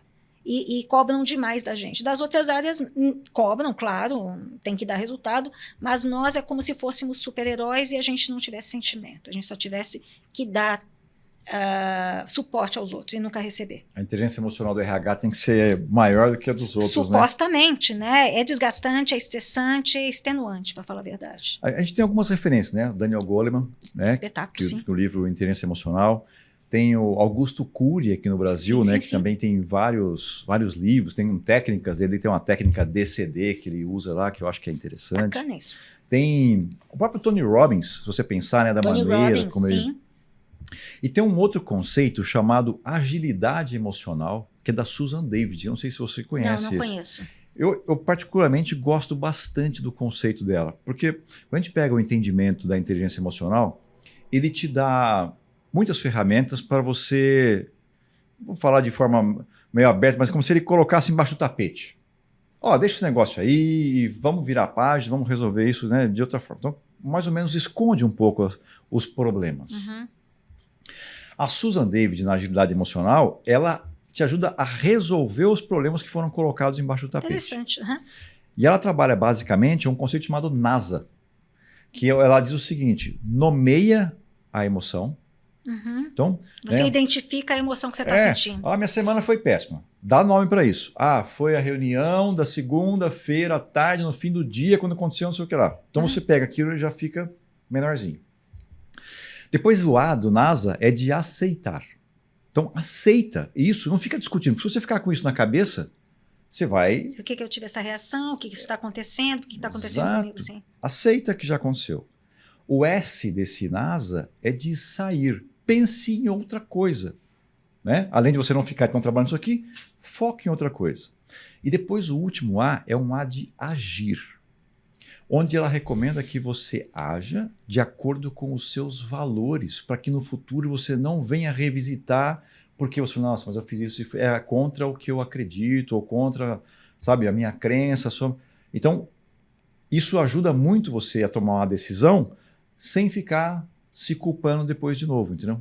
Isso ajuda a resolver os problemas. É Você muito acaba legal. deslocando, interessante. Susan David. Susan David, vou Que até eu acho que... pesquisar. Ô, Ju, depois pega pra gente no nosso... Aqui atrás aqui do nosso bastidor aqui, tem esse livro. Depois, se você puder, deixa ele aqui comigo que eu vou mostrar ele, a capa dele Acho aqui. muito legal isso. Para Esther. E sim, eu acho que é algo, principalmente para a liderança, porque nós passamos por momentos de tensão muito grandes. E os líderes também passam, né? Então, eu acho que é importante essa liderança ela ser bem trabalhada, e tá aí uma dica para os RHs que você deu, que tem a capacitação e desenvolvimento, né? Vamos falar desenvolvimento nessa área de inteligência emocional, muito legal. Todo mundo fala, né? Sim. Mas pouca gente faz. Poucas pessoas praticam, Sim. né? E é interessante, você assiste filme de terror? Às vezes. Todos os filmes que tem possessão Eu não gosto demoníaca, muito, que tem lá exorcismo e tal, é legal você entender a ideologia de um filme desse de terror, que poucas pessoas conhecem. O demônio, num filme desse, ele só morre em um determinado momento. Então ele passa o filme inteiro, né? E ele só morre em um momento. Você sabe qual é o momento que ele morre? Não. Quando a pessoa passa o filme inteiro tentando descobrir o nome do demônio. Ah, é? Todo filme de exorcismo, o demônio só morre Quando você descobre. quando a pessoa que está ali investigando ela consegue descobrir o nome. Pode trazer aqui, Ju. Quando consegue descobrir o nome do demônio. É mesmo? É. Que eu não... Ah, que bacana. Ó. Que bacana. Agilidade emocional. Agilidade emocional Susan da Susan David. David. Aí, Bacana, pessoal que gente. tá vendo Desenvolver aqui, é bem legal. É. Porque ele te traz uma visão talvez mais moderna, né? Um jeito de agir diferente. Mas o filme de terror, o dia que você assistiu... não sou muito chegada. Porque tem muita pirotecnia. Mas né? de vez em dizer, eu adoro uma comédia. Comédia, eu adoro rir. Então, tudo que é comédia, eu coloco. É o meu tipo preferido. Eu assisto muito filme de terror. É mesmo? Mas tem filme, por exemplo, o filme daquele da Freira, ele perde a graça em determinado momento, porque imagina você assistindo um filme do Superman e ele pegando a Kryptonita. Perde. O autor perdeu a mão quando fez aquilo, porque... E no caso do filme A Freira, ela pega o crucifixo. Aí quando ele pegou aquilo, até as pessoas no cinema, algumas pessoas levantaram e foram embora, porque Perdeu. errou. Porque é a cruz, né? A Não cruz pode, o demônio não pode ter Não contato. pode. Então, existe uma ideologia, sabe, dentro dessa questão do filme, que você vai vendo passo a passo do que vai acontecer, e ele passa o filme inteiro tentando descobrir o nome do demônio. Interessante. Que é o que acontece com a nossa mente. Quando a gente consegue dar nome para o problema, É isso se mesmo. resolve. É isso. Olha, o tempo passou rápido. Vamos falar de um bloquinho aqui de APSA? APSA, vou adorar. Boa. Como que a APSA está ajudando, por exemplo, a preparar os profissionais de RH para lidar com as transformações aceleradas que o mercado de trabalho vem enfrentando? A gente está vendo os principais temas do mercado, nós temos as diretorias, nomeamos essas diretorias e trouxemos as melhores cabeças do mercado nesses temas específicos para ajudar a desenvolver temas, eventos, artigos, junto com os colunistas, né, com seus parceiros, para que a gente possa trazer tudo isso para nossos associados e para a sociedade em geral. Não é só associado, a maioria são associados que têm... que conseguem, né, ir a todos esses eventos, a poder ter acesso a todos os nossos materiais, mas de vez em quando a gente faz eventos abertos, distribui material, é a maneira como a gente tem como ajudar a sociedade também. E a gente gosta muito que pessoas tragam para a gente também materiais. Quer participar? Venha participar com a gente na APSA, que vai ser muito bom. Eu sou suspeito em falar, mas só tem gente muito competente. É lá. muito competente, gente. A gente tem um grupo de diretores e colunistas de um nível de competência, não preciso nem dizer, né? Muito nem grande. dizer, né? Muito grande, selecionados a dedo, e pessoas voluntárias, né? A APSA é voluntário, são voluntários, todos nós, que tem, como eu falei, um ideal muito grande de transformar o RH. Transformar o RH em muito mais poderoso do que trazendo os nossos profissionais, não só criando os novos, que é uma preocupação real nossa, né? Até por causa da geração Z, da geração Alpha, etc., que daqui a pouco a gente sai do mercado, espero que demore muito tempo, né? Mas essa é a minha vontade, porém, Será que esses novos estão criados, estão sendo preparados da maneira correta? E por isso nós temos a maneira de trazer essa geração mais nova com valores tão baixos para que eles possam entrar e entender o que os grandes profissionais de RH têm para ensinar, né? E naquele momento eles têm muito conteúdo, Então vai ter mais. Nós já estamos em 14 estados, né? Aqui do Brasil, nós temos diretorias muito fortes. Então é entrar, se associar, não ter medo, participar, quer trazer um artigo, quer falar um pouco de algum artigo, venha para nós, a gente vai publicar o teu artigo. Então, eu acho que isso é muito bacana. Discussões são muito boas também. Acho que é uma maneira que a gente tem para ajudar aí os RHs e a sociedade. Jovens, associe-se. Associem-se. Isso é importante para todos nós. Para vocês é muito importante, tá? Troca de experiência gigantesca. Muito. Vocês vão estar com os melhores profissionais do mercado de RH numa associação tão longeva como a nossa. 64, 65 anos não é pouco tempo, não, é muito tempo. Como que as associações como a APSA podem apoiar empresas a implementar modelos de aprendizagens mais modernos, como universidades corporativas e plataformas digitais? Universidade corporativa. Gente, nós temos uma diretoria, por acaso, uma diretoria chamada Diretoria de Universidade Corporativa. Eu tenho um diretor aqui, que é onde vai mostrar a importância primeiro dessa categoria, não sei, desse sistema, né, subsistema de RH, tão importante para aumentar a produtividade, por exemplo, dos treinamentos e das capacitações, que muitas vezes podem ser 5 minutos por semana. E isso me dá uma facilidade muito maior. Eu tenho lá, faço a minha programação de capacitação, de treinamento, de desenvolvimento, faço a programação como RH está ali. Posso também fazer o acompanhamento do desenvolvimento disso. Então, mostrar para as empresas o quão importante é uma universidade corporativa, o quão importante é você saber fazer as trilhas de aprendizado para cada categoria, por exemplo. Universidade corporativa é super importante, mas eu acho que isso você pode falar melhor do que eu. Eu acho que a gente podia pensar, sabe o quê? Eu sei que, eu não sei nem se você já pode falar sobre certificação da APSA, pode? Posso sim, posso falar. Nós estamos com uma certificação que é a SHRM, né? A SHRM é a melhor certificação mundial de RH e nós somos a certificadora nacional agora, né? Então, nós começamos, o nosso presidente, Alberto Reutemann, trouxe isso para nós, e nós já estamos começando a abrir as inscrições para essa certificação, e ela vai ter um curso, né? É uma das certificações mais difíceis também de se conseguir, mas ela é completa, e outra, ela é tão precisa, tão bacana, que você arranja emprego como RH em qualquer lugar do mundo, com uma certificação dessa. Eu falei que eu estive lá nos Estados Unidos, morei 3 anos nos Estados Unidos, fui expatriada pela Fogo de Chão. Um dia eu te conto essa da Fogo de Chão. E eu lembro que era uma certificação que eu queria muito fazer, mas era muito difícil. E agora nós estamos, muito difícil de poder fazer o curso, etc. E agora nós estamos trazendo isso aqui para o Brasil, né, com uma super mentora que vai nos ajudar a nos preparar para essa certificação. Então, são 5 meses, se eu não me engano, de curso, já está começando, né? As inscrições estão realmente fortes, então, se quiser, dá um pulinho no site da APSA para se inscrever. E aí, falando em certificação, Sim. Por que não podemos pensar, de repente, em criar uma certificação para universidades corporativas? Eu acho excelente ideia, aliás, muito boa. Por que não a gente fazer isso, inclusive premiações com as melhores universidades corporativas? Sim. É isso que eu gosto, tá, gente? Quando a gente discute na APSA, são ideias desse tipo. Isso é muito bacana. Então, isso é uma coisa muito bacana, a gente criar, por exemplo, premiações para as melhores universidades, para os melhores cursos.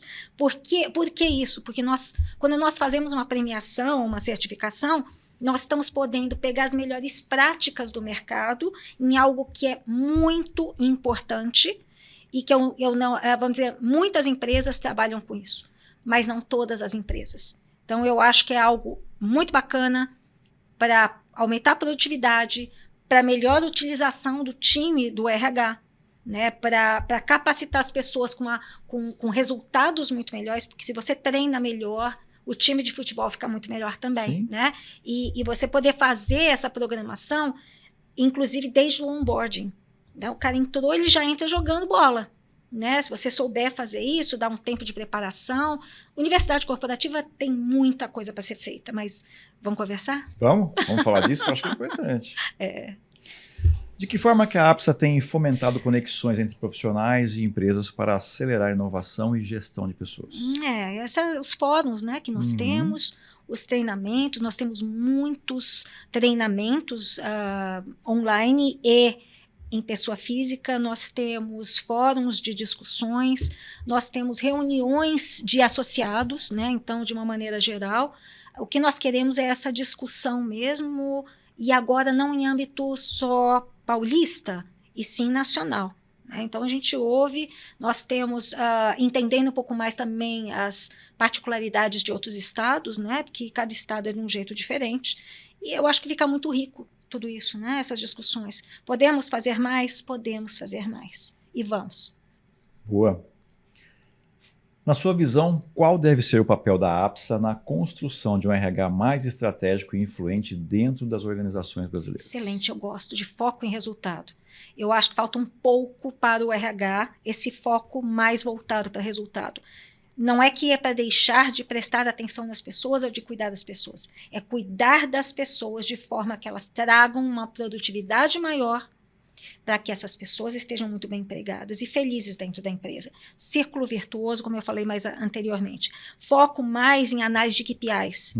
Foco em saber reduzir custos e como reduzir custos. Por exemplo, eu posso reduzir custo de mão de obra com uma universidade corporativa bem feita, Sim. Entende? Eu posso. Isso é redução de custo. Então, a gente deixar de ser aquele que é visto erroneamente como custo, porque folha de pagamento, gente, ia ter que ter de qualquer maneira, certo? E ser visto mais como uma área realmente estratégica, que aumenta a competitividade da empresa, que auxilia no objetivo estratégico e que aumenta a produtividade. Né, consegue trazer um engajamento melhor e um clima organizacional melhor. Quanta coisa a gente pode fazer. Né? Então, isso é bom. Uma forma de resultado, né? Resultado. Então, é justo ainda falar que existe RH que abraça a árvore? Opa! Tem demais.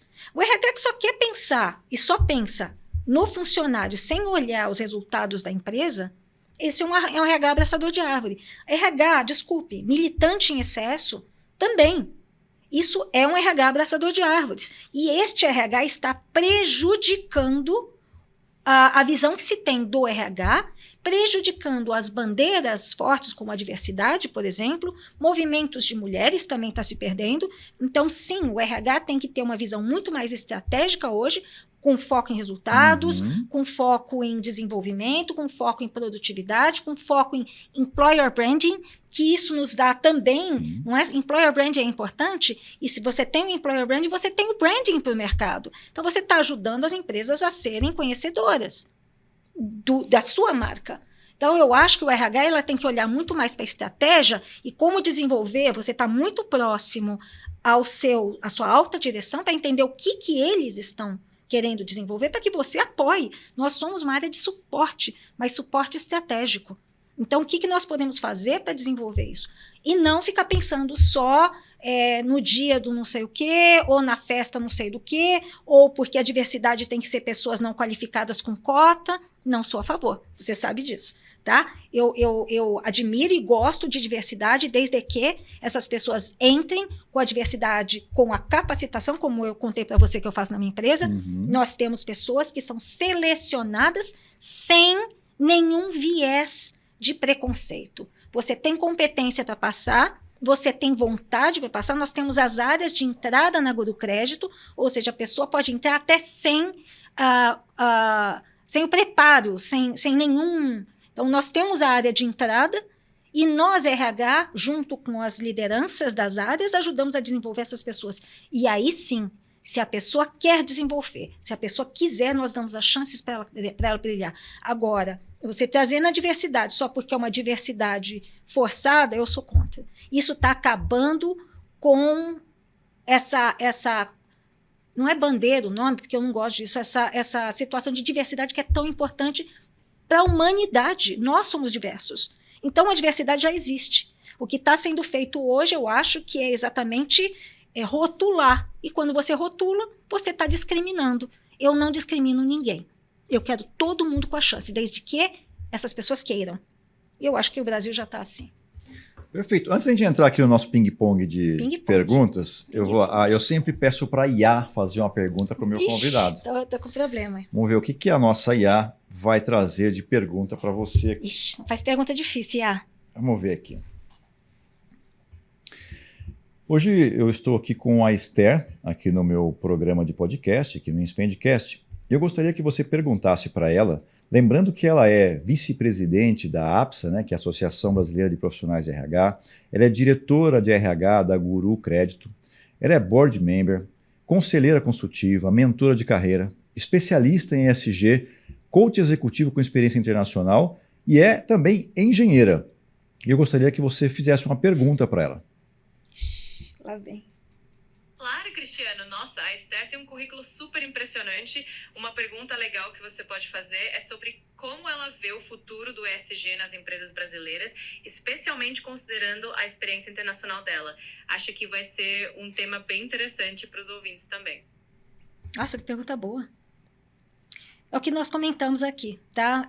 Eu vejo desde que nós, principalmente RH, porque o ESG não necessariamente seja RH. Mas o RH abraçou o ESG. E eu acho isso espetacular. Porque você está trabalhando com a governança, que é muito importante, com a parte, e é por isso eu acredito que foi para o RH, a parte de pessoas, né? Social mesmo, e a parte ambiental. Eu acho que nós temos que mudar um pouco o approach, né? A maneira como a gente está levando o ESG para que ele seja realmente relevante como ele é. Como você falou, se não tiver uma boa governança, as regras muito bem definidas, as coisas muito bem feitas, sem vieses, né, que eu acho que é super importante, porque é isso que está acabando com o ESG.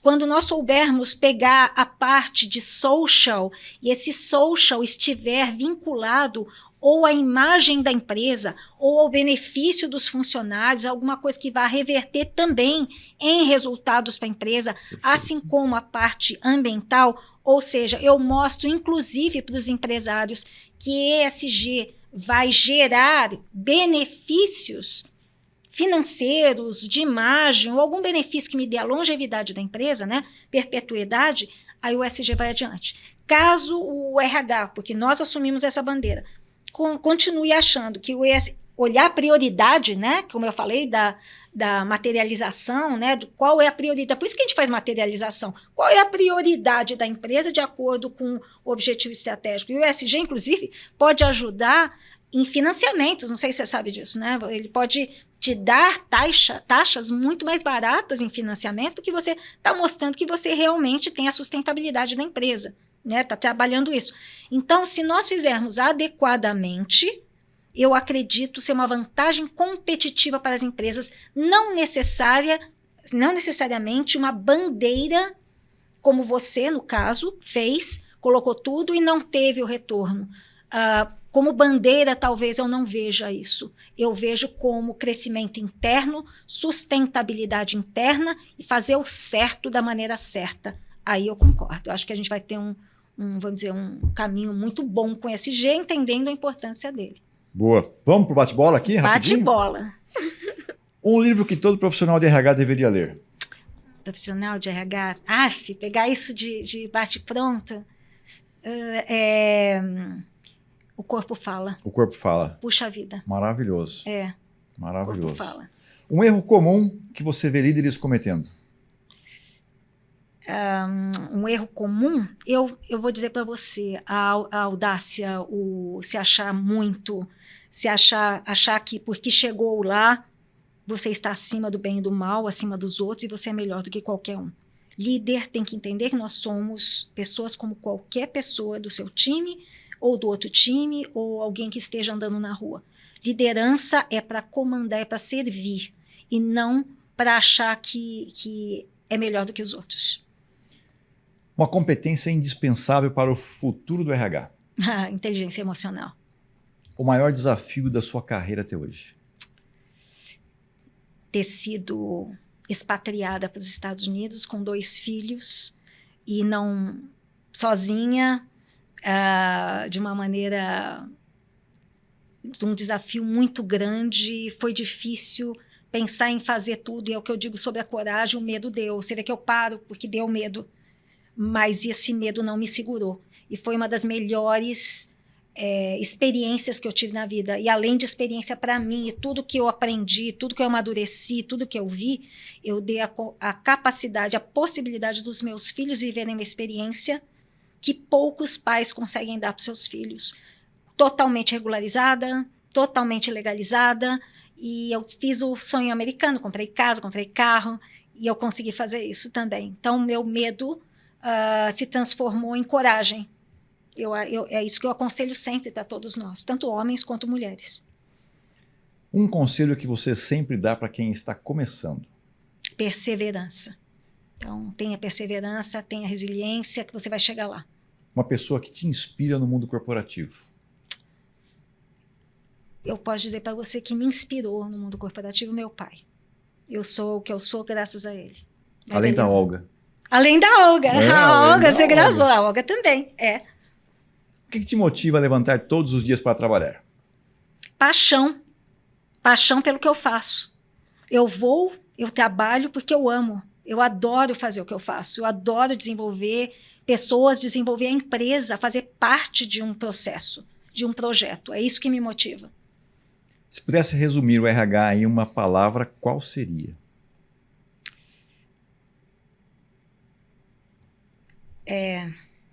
Desenvolvimento. Desenvolvimento. É isso que nós somos. Desenvolvemos empresas e pessoas. Um conselho que você daria ao seu eu do início da carreira? Calma. Era isso. Calma. Calma, você vai chegar lá. Você vai né? chegar lá. O legado que você quer deixar como profissional? Exatamente esse que eu falei. Tenha resiliência, tenha paciência. O ensinamento que eu posso deixar para as pessoas, na realidade, né? De como fazer com que elas tenham essa resiliência, que elas tenham a coragem.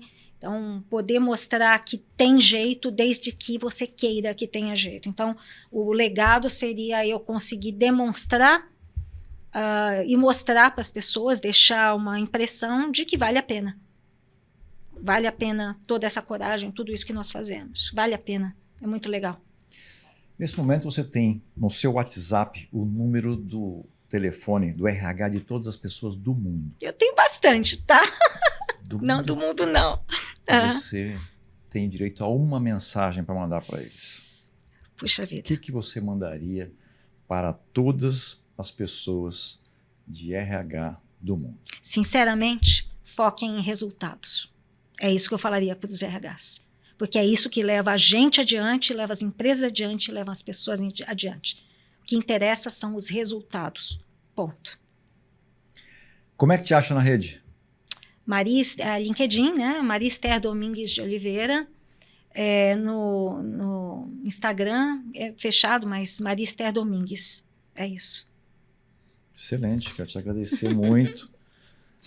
Essas palavras maravilhosas, vontade de ficar mais um tempinho É uma aqui. delícia conversar com você. Não é? Vontade de ficar aqui, se deixar. Delícia. Ficava, Dá medo.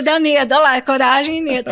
Porque a gente não sabe o que vai vir a seguir, né? As perguntas a gente vai saber responder da melhor maneira, mas com você é fácil. O conhecimento que você tem. Não. Obrigadão. Obrigada, querido. Obrigada por me chamar. Vamos marcar uma próxima, porque tem muita coisa pra gente falar. Agora a gente tem que falar muito da APSA, né? Nós dois e você lá conosco. Obrigado, viu? Obrigada, querido. Gente, viu que bate-papo maravilhoso? Quantas coisas nós falamos aqui? Quanto conhecimento, né, a Esther tem para poder dividir com a gente, né, poder contribuir. Tenho certeza que você que assistiu até aqui aprendeu bastante e ela deixou o contato dela na rede. Se precisar, procura ela lá, procura na APSA, vale muito a pena você estar junto com o grupo da APSA. Tem, como nós comentamos, tem conhecimento para compartilhar com você, tem oportunidade para você, e você que é jovem precisa estar mais próximo de quem tem experiência, tá bom? Então, se eu puder deixar um recadinho para você jovem, aproxime-se da APSA e procura a Esther lá que você vai encontrar a pessoa mais animada e o sorriso mais gratificante e lindo que você vai conhecer. Tá bom? É fofo. Estamos esperando vocês lá. É isso aí. Te vejo na próxima edição. Tchau.